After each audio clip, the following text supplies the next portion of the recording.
guess the segue now into our original topic we're going to talk about is a book about sort of neoliberalism and the kind of this neoliberal end of history by Mark Fisher called Capitalist Realism. And I think the thought, like he describes, Amber, I think you should sort of introduce it, but like I'll say, like, he introduces the concept of capitalist realism as this kind of end of history sensibility in which it is considered unrealistic to even imagine an alternative to the economic order and society in which we live. And I think the segue is, are we beginning to see people imagining that different world? Well, Fisher was an incredibly prescient writer, first of all. The first time I had ever read anything by him, even though I knew he had a blog called K-Punk that was very popular with a certain kind of pop left intellectual things, but I had never read it. But he had this essay called Exiting the Vampire's Castle. You can Google it, by the way. It's on the North Star, I think. It's short. And it came out, 2013, in November of 2013. And he was one of the first people to say, hey, I think maybe some of these identity politics are actually being used to, how shall we say it, dishonest ends. These might be a little cynical. He wrote that in 2013, and he wrote it in response to I don't know if you guys remember this, but this was when Russell Brand was interviewed by Jeremy Paxman on British television. And like Jeremy Paxman is, I guess, their sort of Tim Russert. I guess like he's the guy who interviews politicians and celebrities, and like his shtick is making them look foolish or, you know, pointing out some hypocrisy in past quotes or whatever. He's this sort of like this very being serious clever. Sort of like, you know, he is the discourse, as it were, right? And he tried to pull it on Russell Brand to be like, well, who are you, a celebrity, to tell people about socialism or whatever? And Brand absolutely got the better of him in that interview. If anyone wants, you can look it up. I'm sure it's on YouTube. But it's super fun and also really funny because I think he expected Russell Brand to be very stupid. Yeah, which is always funny when someone expects someone to be stupid and they're very quick and witty. So it's fun to watch. It is. I loved watching it, and Brand absolutely got the better of him, and he had no idea what to make of him. Right. And the thing he had no idea what to make of is how sincere Brand got by the end of it. Yeah. Because he's used to talking to people like, you know, British politicians or whatever who are just have talking cynical points monsters and don't really believe in anything. All pedophiles. They're all pedophiles. So I saw that, and this is before I even knew you, Amber, and I remember reading this article, and I'm glad we came back to it. But the article is written in response to the response to Brand. Yeah. Where people ostensibly on the left began critiquing him for what? Being sexist or something? Yeah, because he would like call women birds or lorries or whatever. Yeah, or something like that. And he actually wrote a really good response to it, too, that was like, I don't think I'm sexist. I mean, maybe I am, but I think I'm just sort of using, you know, working class vernacular. And, you know, it could have been a very interesting conversation about how, you know, gender is in many ways more emphasized for working class people, or in some ways less emphasized, depending on your sort of professional strata. But it didn't turn into that. It turned into like Russell Brand is like a piece of shit sexist and nothing he says will ever be useful.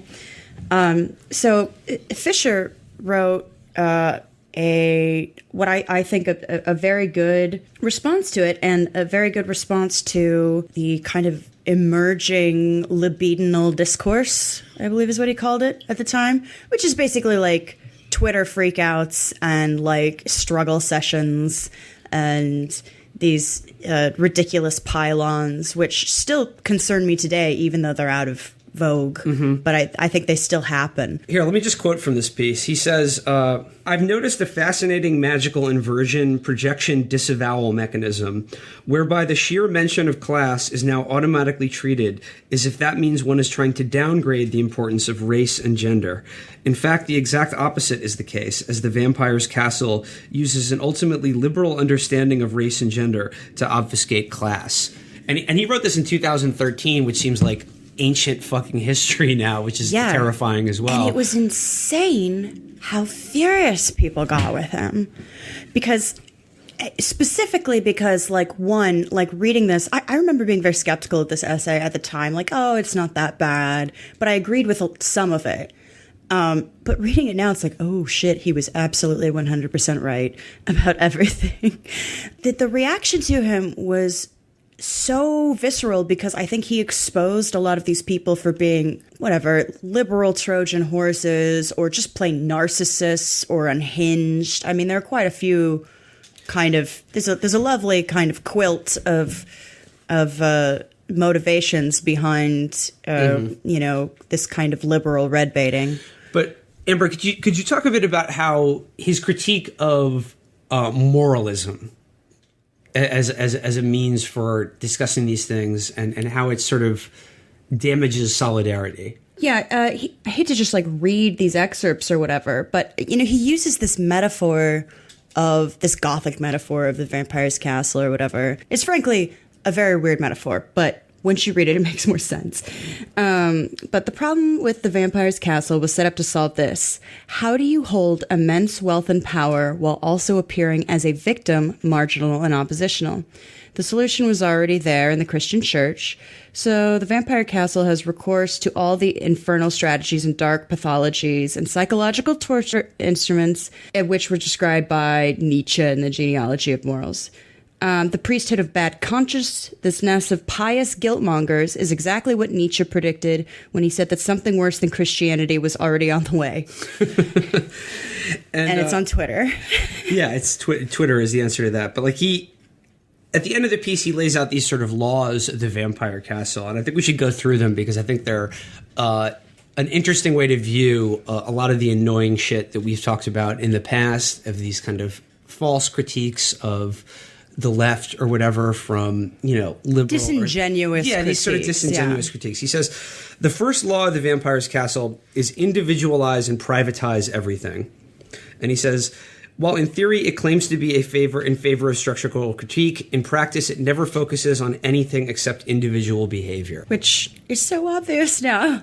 Yeah, it's like, you know, tweet searching something, or, you know, it's absurd. Like, you see it all the time. You know the foundation of someone's politics, and you see someone look up an offhand comment or a weird joke or whatever, and it's like, well, how can we stand in solidarity with this person? It's like, because you know who they are and what they believe. You don't have to personally like them. That's the great thing about socialism.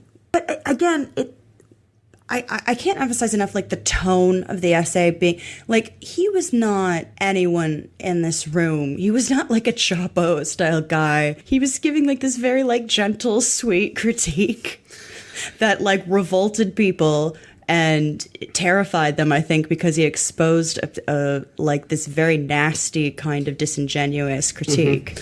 I don't want to spend too much time on this. I mean, like, we'll link to the piece, but, like, the other laws are just basically about, you know, this sort of, it's all about this tone of scolding, being against humor, you know, make a guilt as like a means for like you know, discussing other people's motivations and privilege and things like that, and sort of essentializing identity over everything, which makes it basically doing or talking about anything impossible. Yeah, and it culminates in like the final law: think like a liberal because you are one. Yeah. Moving on from there to his book, which is like a bigger thesis statement about. It is, however, only like 80 pages. Well, that's what I was going to say. For fans of the show, if you're like me, you will enjoy this book because A, it's 80 pages long, and B, mostly blissfully free of the kind of academic and Marxist jargon that I find to be turns my brain into soup, basically. Yeah, there's a touch. I mean, like, I ain't read no Deleuze, but it's nothing that I had to do any extensive research on or whatever. Yeah, exactly. Also, he uses pop culture, but he uses the pop culture of adult humans. Which is great. He talks about James Elroy in the second chapter. So this is like, okay, this is extremely my type of shit. But I think that the first example that he uses to talk about this kind of end of history, no future, kind of like dead end mindset is the phenomenon of remakes and like movies and things like that we're absolutely seeing being accelerated right now. This idea that we as a culture are just like not even creating anything new anymore. We're just redigesting things that have already happened and things that we've already done, which when it happens on this kind of mass scale now and becomes a mode of Hollywood industrial production, I think it does become kind of terrifying in a way. It does take on a kind of apocalyptic cant.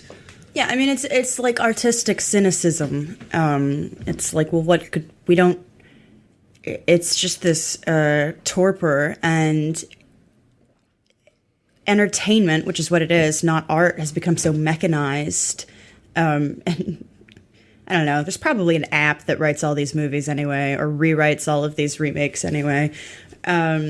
It's not even like there's anything particularly inspiring to look at on the horizon, which is strange, because generally in times of extreme like historical inequality, we tend to think of them as times of sort of renaissance, Yeah. But that's, I think, at least seemingly uniquely, not the case at all right now. Well, that's why what struck me reading it is his very first example. The first thing he talks about is the movie Children of Men, and how its evocation of sterility as the overriding sort of cultural reality, like the metaphor. And I found that very recognizably true. He talks about it being unique from other post-apocalyptic movies, in that way. And it's like, no, there are still coffee shops. Things are still running fine. Nothing has come to an end. Society is still functioning. Oh, yeah. It's just terrible. Yes, and we don't necessarily have a dictatorship. It could very well be a superficially democratic government running things. And if you think about that movie, and one of the things Quran does so amazingly is the fact that the whole movie is several very, very long shots. I think there's only about 78 or so edits in the movie. So you're sort of following Clive Owen through this near future. And in these long shots, you're just sort of seeing his perspective, but all of the real horror is just sort of at the periphery of your perception. As the viewer by a Clive Owen, you just get out of a train station, you walk through it, and there are just cages of refugees that you only see for a couple seconds. Yeah. But they're there, and it's just sort of in the periphery. It's just sort of just on the edge of your perception that you kind of edit out walking down the street of an urban environment. Yeah. Which we do every day here in New York. Yeah. I honestly, when I saw it in the theater, and it's still to this day the only movie where I honestly had a mini nervous breakdown after I saw it. Mm-hmm. I saw it with some friends, and I was just struck dumb for a half an hour, because it just felt like such a condensation of every just hopeless horror that the current moment had. And this was during the Bush administration, for Christ's sake, which, of course, now everybody's looking back on fondly. And certainly no listener of our podcast. No, I would hope not. I would hope not. But I do feel like that movie, more than any other of the 21st century, encapsulates the specific hopelessness and just low-level dread that comes with living in a world where there really is no future, and even the suggestion that there could be one is met with just derision. Yeah, and that's the whole sort of concept of capitalist realism. He makes a distinction where he's talking about student movements, thinking chapter 4.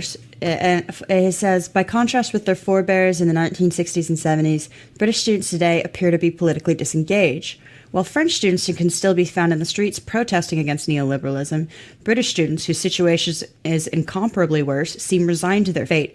But this, I want to argue, is a matter not of apathy nor of cynicism, but of reflexive impotence. They know things are bad, but more than that, they know they can't do anything about it. But that knowledge, that reflexivity, is not a passive observation of an already existing state of affairs. It's a self-fulfilling prophecy. And the other thing that the other really important point that he makes on early in this book, talking about what is neoliberalism and sort of how does it work in our individual and sort of cultural consciousness, is that it doesn't really require propaganda in the way that old forms of control and government do. That even the reactions to it or against it are part of it in itself. Like it's sort of it totally internalizes self-sustaining dissent very quickly. If you look at advertising as a good example, and he does a good job talking about advertising without sounding all ad busters and anti-consumerist. But he's like, they've immediately assumed green capitalism.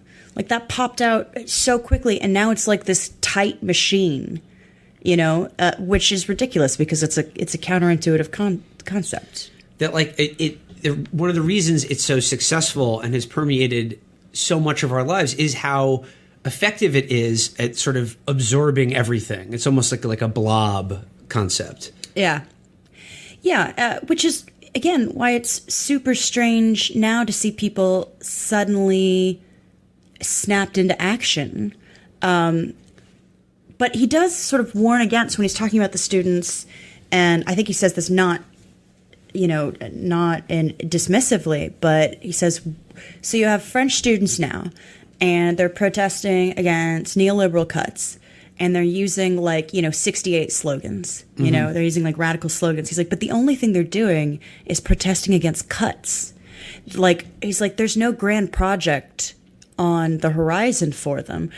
All that they can think of to fight for is keeping things the way they are. And the same went for the trade unions.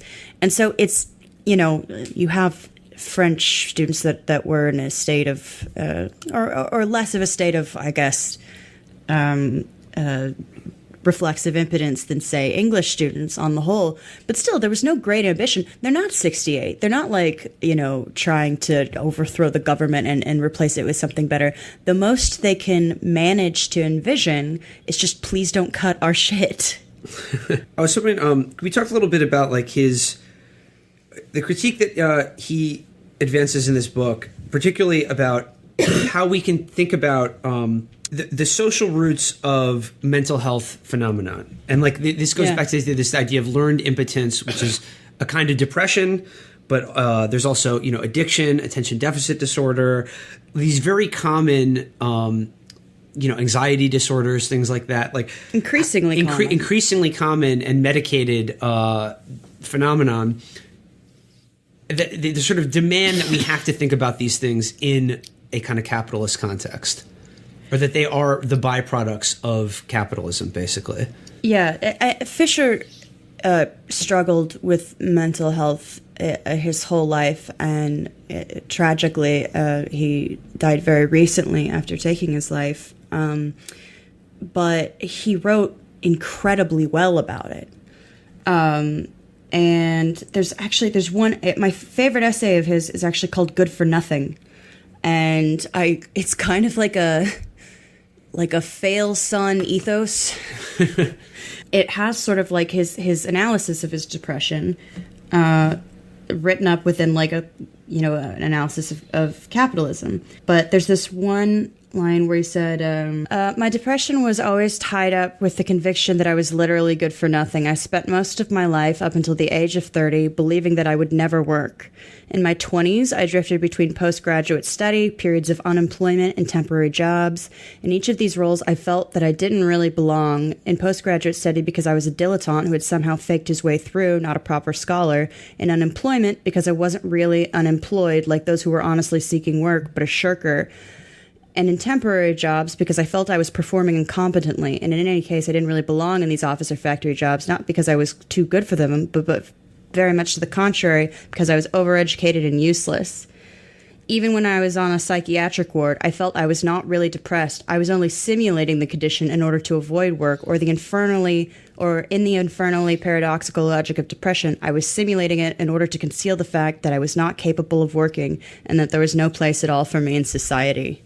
I think that describes the way a lot of people feel. It's certainly, I would never was as depressed as he was, but that definitely describes my 20s in a lot of ways. Yeah, it's very familiar. I ended up quoting him because someone wrote me for Your Sorry Ass, my advice column. They're like, I have realized that I can't work in an office. I literally can't do it. It's grinding, work that I'm doing poorly at. And, all wage labor is alienated labor, but like some of it's a lot more alienating than others. Oh, for sure.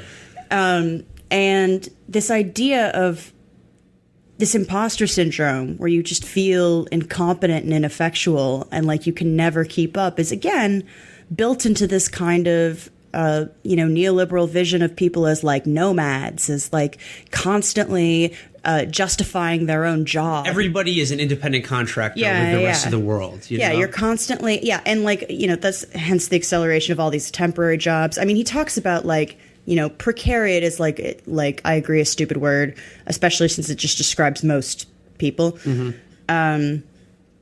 But, he talks about like people being jostled around from job to job and how it really wears on you, and you literally start to think that maybe you're just not meant for work. And we kind of aren't in the way that work exists now. Like, it's not good for people. No. Everyone's sick and miserable. Yeah. That's what. Yeah, no, we need less of it. I've said that many times before on this show. We need less work, man. Less work for more money is that's my credo. Yeah, I think that's what we all need. But okay, let me just read this quote here. He says, "The rejection of identitarianism can only be achieved by the reassertion of class. A left that does not have class as its core can only be a liberal pressure group. Class consciousness is always double. It involves a simultaneous knowledge of the way in which class frames and shapes all experience, and a knowledge of the particular position that we occupy in the class structure." Right, but also, I mean, there's arguments whether or not class constitutes an identity or something, but like, if you're talking about consciousness being an aspect of it, I think there is an argument that it does need to be some kind of identity, like in the sense I'm a worker, but it's a material identity. Mm-hmm. And it's not necessarily political or, whatever, aesthetic or whatever. It has to do with your relationship to power, which is defined by capital. Right. Going back to JFK. And our current moment that we're living in, that seems, dire in a way that I haven't felt before. Even though things were fucked up before, and like you always fall into the trap of being like, someone can always just say, "Oh, like, well, didn't you notice this before?" Like, and granted, those people are shitheads, by the way. Yeah, like you should definitely be saying to liberals who are just now figuring out how bad things are, it's like, well, some of this stuff actually came through with Obama, but like the whole, where were you? Like, shut the fuck up. No one needs that shit. You're not organizing anyone. You're just alienating people. Your job is to be radicalizing liberals, not making them feel like shit. Yeah, not being a scold and a tattle. Yeah, and also, no one likes a fucking tattle. The answer of where were you is the same for both the person being asked and the person asking, which was posting. We were online, never logging off. You were all online. Nobody was doing anything. Everyone was posting. Shut the fuck up. But I mean, like, he was talking about the students, and it's interesting because we've moved from being like, the English students who have neither an offense nor a defense because they've internalized just the pure inevitability of capitalism. The Francis Fukuyama end of history thing, where it's like, nope, this is our final form, which is no alternative. Which makes no sense at all, because like, what would you like? Industrial capitalism was around since like the 18th century. Like, it's like a blip. It's a blip in history. We had so many more political systems before that went on much longer. It's absurd to think of capitalism as an inevitability, but it's, especially neoliberal capitalism, it's so good at convincing us without even any active propaganda, like you said before, that like, well, this is it. This is our final form. Right, because, and this is a thing that he talks about so well in the book, it's so diffused. There aren't like centers of control emanating downward throughout society. And that structure creates oppositional frameworks in the mind. Like if there's the refugees, if there's a guy in a castle, you can go in the castle and drag him out realistically. And so just the geography of it makes rebellion and change and something else viable to imagine. If it's all invisible, if it's all basically, like, as he says in the book, like a parasite in our minds, and it's not located in a physical space, separate from us, then it becomes very difficult to conceive of any alternative. Yeah, because who are you going to attack? You can't find the king. We have no kings. God, it was great when we had kings. You could just kill the king. Well, and this goes back to what I said on the pre-taped call-in show, is that like the word, neoliberalism is being used more and more, and it is very hard to define it. Like, it is this very vaporous term that can come to mean something similar to things I don't like in the current political system, which is useful in a way, but like, what is a more rigorous way of thinking about it? Do you have an idea, or does Fisher, like, what is there something he can offer? I mean, Fisher uses David Harvey's definition of neoliberalism, I believe, which I like a lot, and some people have sort of objections to. But I do like David Harvey. He helps me. He follows the Chapo Trap House Twitter account. What? So, yeah. Oh He follows me.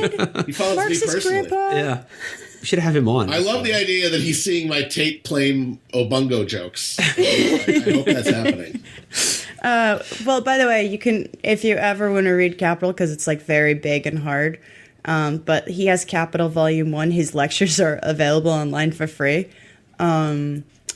Is that a good way of like reading Capital without actually reading it? Because I'd be interested in doing that. It actually, you could probably get it without reading it just by listening to Harvey. Oh, okay. He's very good. That's at it, even better. You could get the general gist of it. But Fisher uses Harvey's definition where we said the persistent association of neoliberalism with the term restoration favored by both Badiou and David Harvey is an important corrective to the association of capital with novelty. For Harvey and Badiou, neoliberal politics are not the new, but a return of class power and privilege. In France, Badiou has said, restoration refers to the period of the return of the king in 1815 after the revolution of Napoleon. We are in such a period. Today we see liberal capitalism and its political system, parliamentarism, as the only natural and acceptable solutions. Harvey argues that neoliberalization is best conceived of as a political project to reestablish the conditions of capital accumulation to restore the power of economic elites. So basically, we've acknowledged that class war, and Harvey's big line with this is that neoliberalism is the period where class war is only being waged by the capitalists. Mm-hmm. Labor is sputtering on the mat. Coming out of a reaction to like the middle 20th century, when there were these projects that were fighting against capital and everything, and there were these major movements, and now just sputtering on the mat. Now we're all like, at best, these French students just fighting to hold on to, what little gains we have, and losing, of course, because we don't have an alternative project that we're pushing through. We have no offense. We have only defense. The defense is pathetic and losing. I think neoliberalism, it turns historically, is post us losing. Mm-hmm. Organized labor. I mean, there are projects like, the nurses have always been pushing for socialized healthcare and everything, but like, it's not a formidable offense that working people have. And they used to have this growing project that was very promising, and we lost, which happens a lot. I'm not going to be like, oh, there was some horrible, it's just like, no, the capitalists were bigger and stronger, and they were faster, and they outsmarted us, and now we need to, and now they've, there's retrenchment, and they won, and we're not doing anything except trying to get air, and we have to have a new project because it's not going to work being at the airport every single fucking day fighting these, because it's just going to be another executive order and another and another. Do you think that this neoliberal, I mean, like there's a right and a left wing to neoliberalism? Again, this is why it's sort of so successful, is because it can fit into any shape, like a sponge. Yeah, exactly. Whether it's a right wing or technically or labor government, for instance. Yeah. I mean, there's definitely it's much more obvious in the UK, and following their politics is extremely upsetting because they have a quote unquote labor party But they're total trash.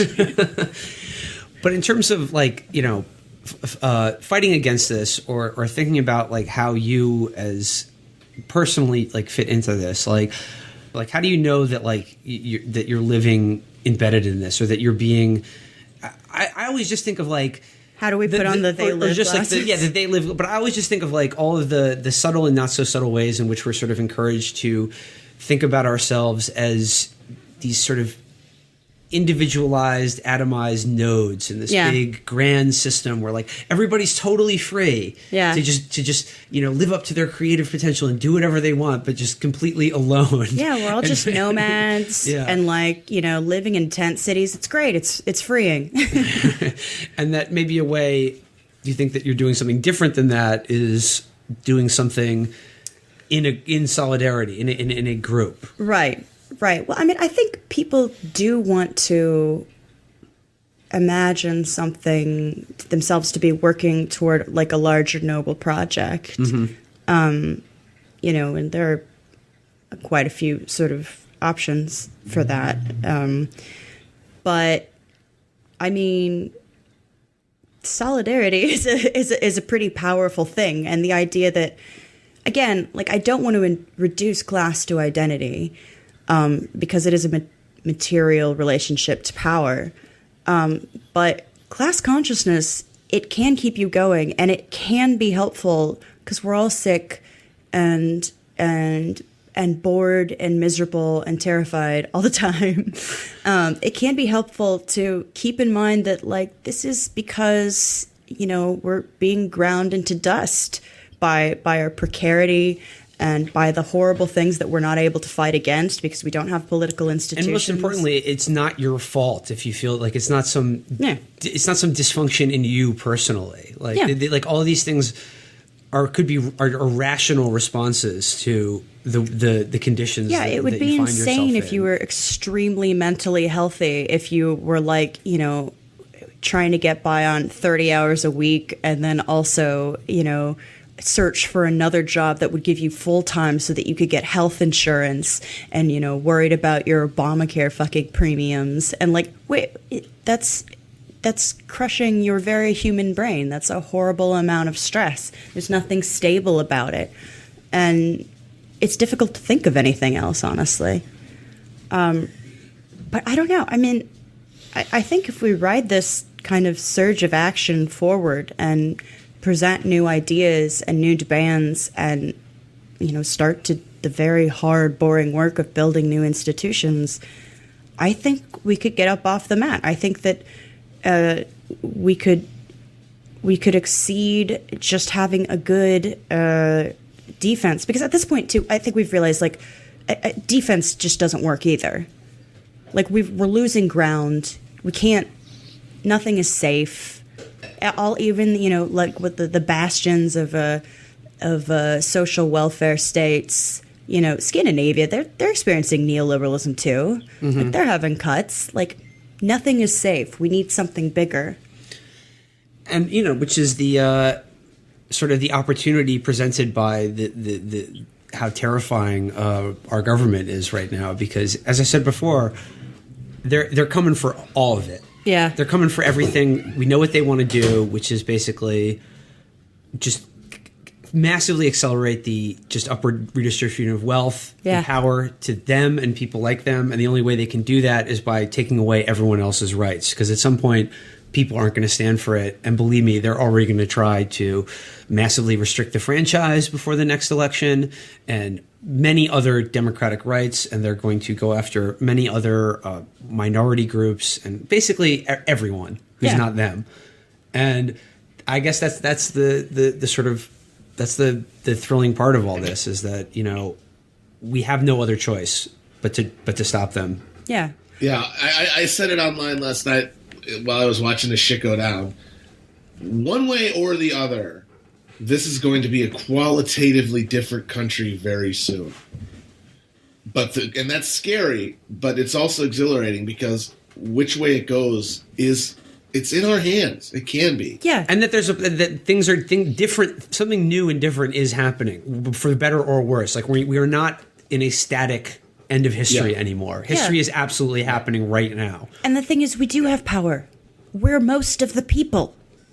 We work the jobs. We do the things. And here's another really important point. And Matt, I think you said this the other night when we were talking about it. Like, you know, there's the people who voted for Trump and whatever, fuck them. But the sort of like this ban on refugees and Muslims, like I really think this only really excites about 25% of this country, who are, for lack of a better word, the evil chud people. The chud base, the most chud contingency. The most like horrifically atavistic, like lizard brain scumbags this country has to offer. And the terrifying thing is that they now have minority. Control. They are the minority, but they have control of like every lever of power and of like the most powerful state in the world. But they are a minority. They're old. They're weak. They're cowards, and I think we can beat them. Yep. Yeah. Fuck them. Yeah. Fuck them I mean, up. like it's my humanist impulse to presume the goodness of us in general, you know, on a macro level, provided we could build the political institutions that de-incentivize our absolute worst impulses, which are always lying in our lizard brains. But yeah, I mean, you have to figure out who can be swayed and which Nazis have to be punched in the head. As the Dane says in Miller's Crossing, Matt, for starters. Yeah. I mean, I'm not sure, again, like what the numbers are going to be. I mean, you say a quarter. I have no idea. It is the chud contingency. Like, I have no idea who we're actually going to be fighting. I do think, and I'm not an accelerationist by any means, but I do think as people are starting to be horrified by like the just total swindle of Donald Trump's campaign, at least there's going to be fewer people in our way.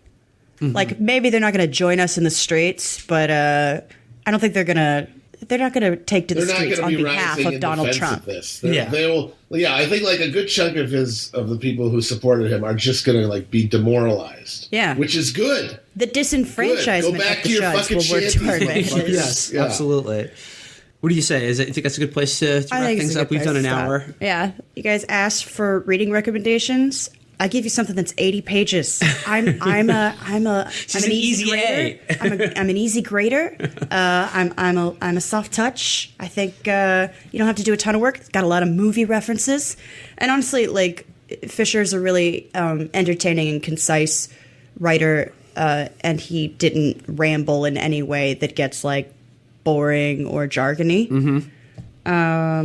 So yeah, Capitalist Realism by Mark Fisher. You can get it through Zero. Yeah. And it's great. And check out K-Punk, his old writings. Read, he's got some stuff still up on North Star. And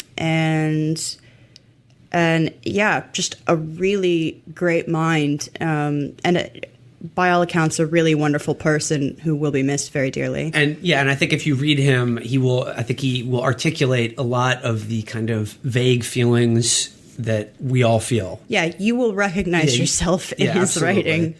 And he's smarter than us. So, yeah. That's what we need. All right, guys. Amber and Matt, thanks so much for doing this bonus episode. Yeah.